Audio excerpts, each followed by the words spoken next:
मैंने तो अपने चयन के समय कि मैं कभी नहीं टलने का। बुधवार 8 जनवरी 2025। आज के मनन के लिए मैंने आप ही के लिए चुना है व्यवस्था विवरण अध्याय 28 और उसका 3रा वाक्य। धन्य है तू नगर में और धन्य है तू खेत में। आपका दिन आशीषित हो। जब हम परमेश्वर की आज्ञाओं का पालन करते हैं तो हम जहाँ कहीं भी हो परमेश्वर हमें आशीषित करता है। आइए इस वाक्य पर मनन करते हैं। आज की सुबह का विषय है परमेश्वर की आज्ञाओं का पालन करें और आशीष पाएं। यहाँ मूसा इजरायलियों को निर्देश देता है कि वे अपनी जिंदगी को कैसे व्यतीत करें। जब वे वादे की जमीन पर पहुँचते हैं वे परमेश्वर को महिमा दें। और विशेष रूप से मूसा बात करता है कि जब ये वाचा की जमीन पर पहुँचते हैं तो किस प्रकार से वे आशीषों को पाएंगे। और जब वे परमेश्वर की आज्ञाओं का पालन करते हैं साथ ही साथ वे उन्हें चुनौती देता है कि यदि वे परमेश्वर की आज्ञाओं का पालन नहीं करते हैं तो उन्हें कौन से श्राप मिलेंगे। और फिर वे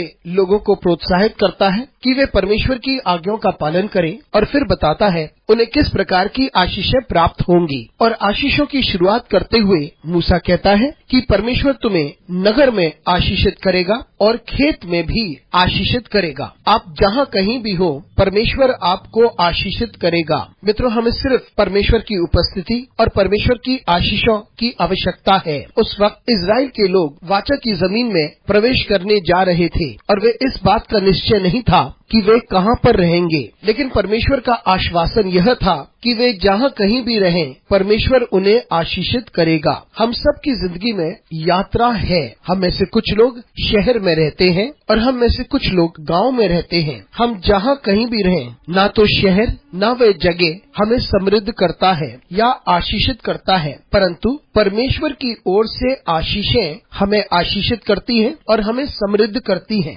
इसलिए हम परमेश्वर की ओर वफादार रहें और परमेश्वर हमें जहाँ कहीं हम हैं हमें आशीषित करेगा। हम इस बात को भली भांति जानते हैं कि हम में से बहुत से लोग शहर जाते हैं ताकि वहाँ की आशीषें हमें मिल जाएं, लेकिन बहुत से हैं जो गांव में रहते हैं और वहाँ की जिंदगी को व्यतीत करते हैं। वे प्रकृति में रहते हैं और जो कुछ उनके पास है वे उसमें अपना गुजारा करते हैं। लेकिन हम जहाँ कहीं भी हों तो परमेश्वर की ओर से हमें आशीषें प्राप्त होंगी यदि हम परमेश्वर की आज्ञाओं का पालन करते हैं। अनुग्रहकारी परमेश्वर स्वर्गीय पिता, तुझे धन्यवाद देते हैं क्योंकि तूने अपनी आशीषें हमारे ऊपर उंडेली हैं। यीशु मसीह के नाम से मांगते हैं, आमीन।